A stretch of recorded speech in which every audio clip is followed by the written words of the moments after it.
नमस्कार मित्रांनो, स्वागत आहे तुमचं भक्तिकथा मराठी या चॅनलवरती. मित्रांनो, तुमच्या जीवनातही समस्या आहेत, अवश्य असतील.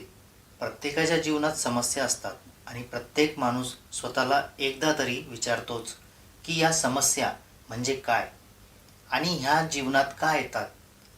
परंतु एक गोष्ट लक्षात ठेवा, समस्या त्या नसतात तुमचा मार्ग अडवतात. समस्या त्या असतात ज्या तुम्हाला तेव्हाच दिसू लागतात जेव्हा तुमचे लक्ष तुमच्या मार्गावरून, तुमच्या उद्दिष्टावरून हटते. आणि या समस्यांना मिटवण्याचा, त्यांना सोडवण्याचा एकच उपाय आहे, तो म्हणजे एकाग्रता. जर तुमचे लक्ष, तुमचे मन, तुमचे ध्यान तुमच्या उद्दिष्टावर ठाम असेल तर या समस्या तुमच्यापासून लांबच राहतील.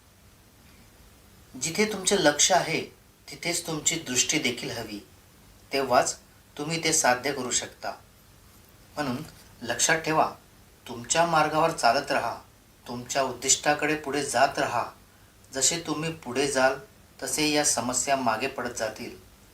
तुम्ही एकदा ऐकले असेल, काही असेही पक्षी असतात ज्यांच्याकडे पंख असतात, पण तरीही ते आकाशात उंच भरारी घेऊ शकत नाहीत. याचे कारण काय? कारण विश्वासाचा अभाव. कागदाची पतंग सुद्धा आकाशात झेप घेते, कारण तिच्यावर कुणाचा तरी विश्वास असतो. कुणीतरी तिला उंच नेण्याची शक्ती देतो. या जगात प्रेम असा अनुभव आहे ज्याला कुणीही टाळू शकत नाही.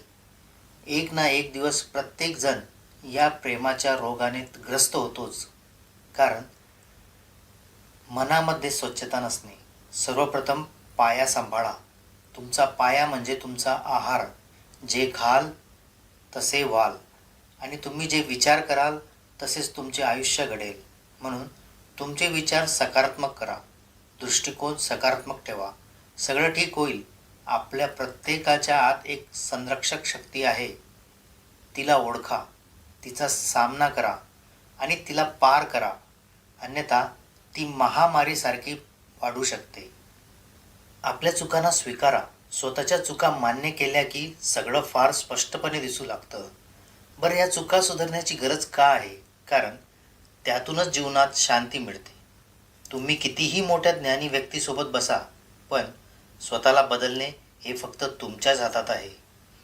कितीही गोष्टी सांगून घ्या, कितीही ज्ञान वाटून घ्या, परंतु अनुभव माणसाला तेव्हाच मिळतो जेव्हा तो एकदा मूर्ख बनतो. होय, मूर्ख बनल्यानंतरच कळते की काय करू नये.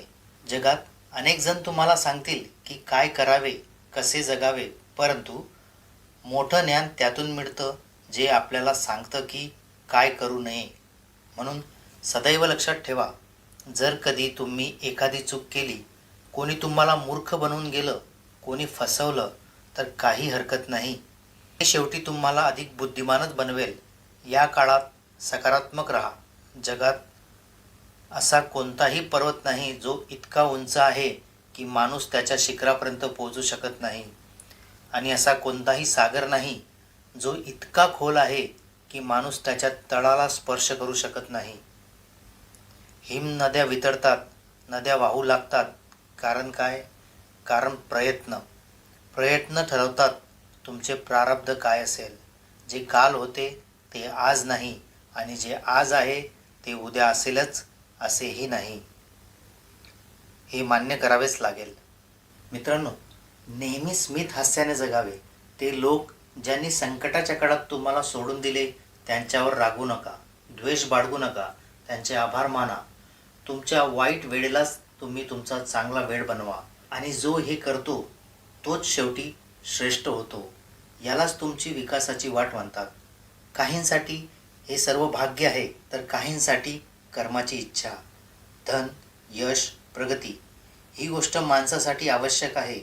अनेक लोक आयुष्यभर या ध्यानाच्या मागे धावत राहतात, कारण त्यांना संपन्न व्हायचं असतं.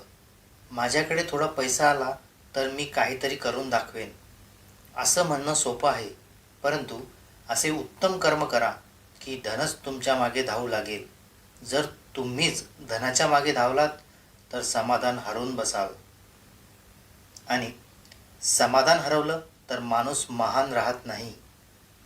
म्हणून कर्म करत राहा, तेही शांत पाण्यासारखे, एखाद्या आरशासारखे.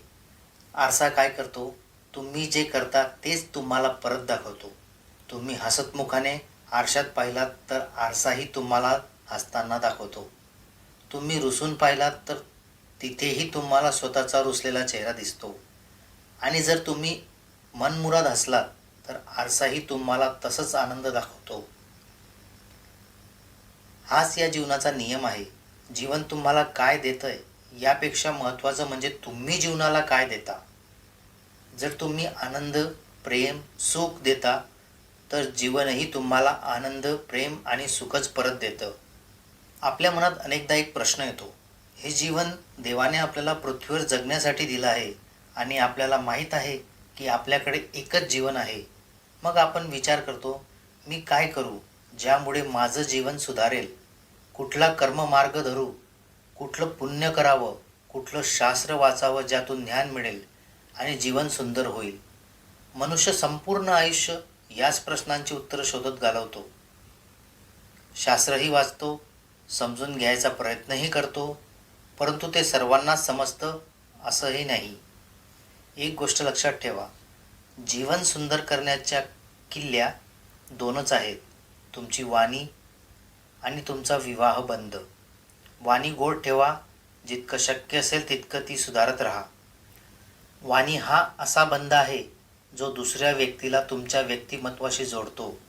जर तुमची वाणी सुंदर झाली तर तुमचं जीवनही सुंदरच होईल. एखादा माणूस दुसऱ्या माणसाशी वैर धरतो तेव्हा ते दोघे परमशत्रू बनतात. आलोचना आवश्यक आहेत. जर आपण मित्राच्या चुकीची टीका केली नाही तर तो सुधरेल कसा? हे बरोबर आहे, पण आलोचना कुठे करावी?